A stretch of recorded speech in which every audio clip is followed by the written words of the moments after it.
जय श्री राधे कृष्णा। श्री ओम नमो भगवते वासुदेवाय नमः। श्री ओम नमो भगवते वासुदेवाय नमः।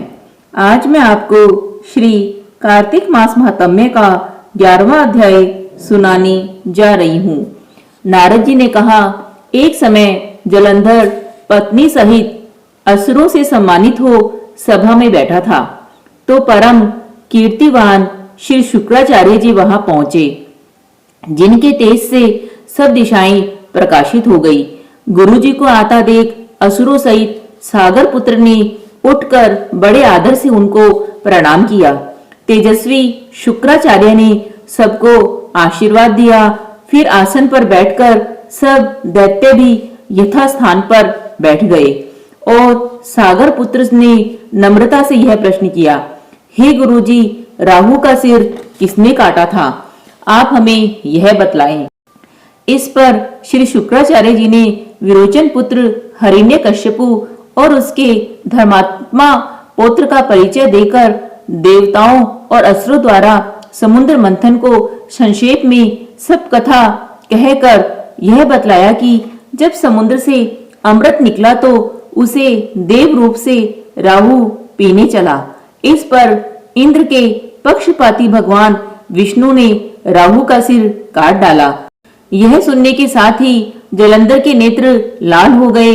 उसने बड़ा क्रोध किया। फिर अपने धस्मर नामक दूत को बुलाकर गुरु का कहा हुआ सब वृतांत सुनाया और उसे यह आज्ञा दी कि तुम शीघ्र ही इंद्रपुरी में जाकर इंद्र को मेरी शरण में लाओ। धस्मर जलंधर का बड़ा निपुण दूत था।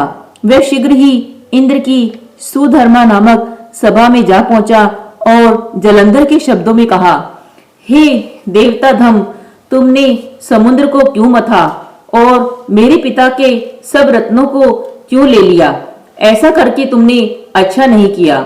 यदि तू अपना भला चाहता है तो उन सब रत्नों सहित देवताओं के साथ मेरी शरण में आ, अन्यथा हे सुराधम, मैं सत्य कहता हूँ कि तेरा राज्य ध्वंस हो जाएगा।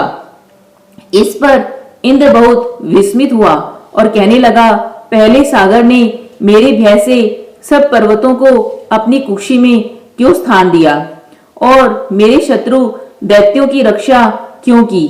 इसी कारण मैंने उनके सब रत्न हरण कर लिए हैं। मैं भी सत्य कहता हूँ कि मेरा द्रोही सुखी नहीं रह सकता।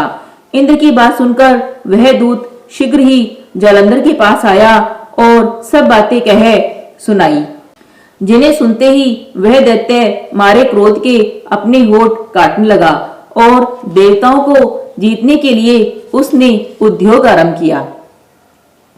फिर तो सब दिशाओं तथा पाताल से करोड़ों दैत्य उसके पास पहुंच गए। शुंभ निशुंभ सेनापतियों को साथ लेकर जलंधर इंद्र से युद्ध करने लगा। शीघ्र ही इंद्र के नंदन वन में उसने अपनी विशाल सेना उतार दी। वीरों की शंख ध्वनि और घोर गर्जन से इंद्रपुरी गूंज उठी। अमरावती छोड़ देवता उनसे युद्ध करने चले। भयानक मारकाट हुई। दोनों पक्षों के आचार्य अपने अपने मृतकों को जिलाने लगे। असुरों के आचार्य गुरु शुक्र अपनी मृत संजीवनी विद्या से और देव गुरु बृहस्पति दोनागिरी से औषधि लाकर मुर्दों को जिलाते रहे।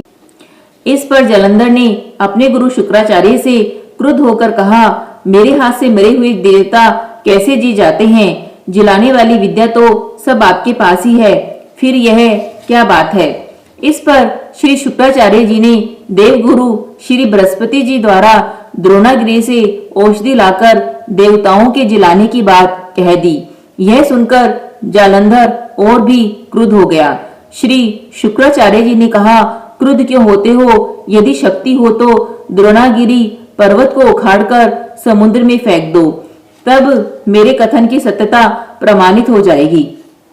इस पर जलंधर क्रुद्ध होकर शीघ्र ही द्रोणागिरी पर्वत के पास जा पहुंचा और अपनी भुजाओं द्वारा उसे जड़ से उखाड़कर समुद्र में फेंक दिया। यह भगवान शंकर का तेज था। इसमें जलंधर की कोई विचित्रता नहीं। इसके पश्चात वह सागर पुत्र युद्ध भूमि में आकर बड़े वेग से देवताओं का संहार करने लगा।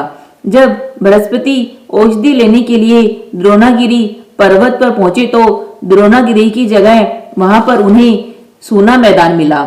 तो वह भयभीत होकर देवताओं के पास आए और कहा कि युद्ध बंद कर दो, तुम लोग अब जलंधर को नहीं जीत सकोगे। पहले इंद्र ने जो भगवान शंकर का अपमान किया था, यह उसी का फल है। यह सुनकर देवता युद्ध की आशा त्याग अत्यंत ही व्याकुल हो इधर उधर भाग निकले। सिंधुसुत निर्भय होकर अमरावती में प्रविष्ट हो गया। इंद्र आदि देवताओं ने गुफाओं में शरण ली। श्री हरि विष्णु भगवान की जय। श्री हरि विष्णु भगवान की जय।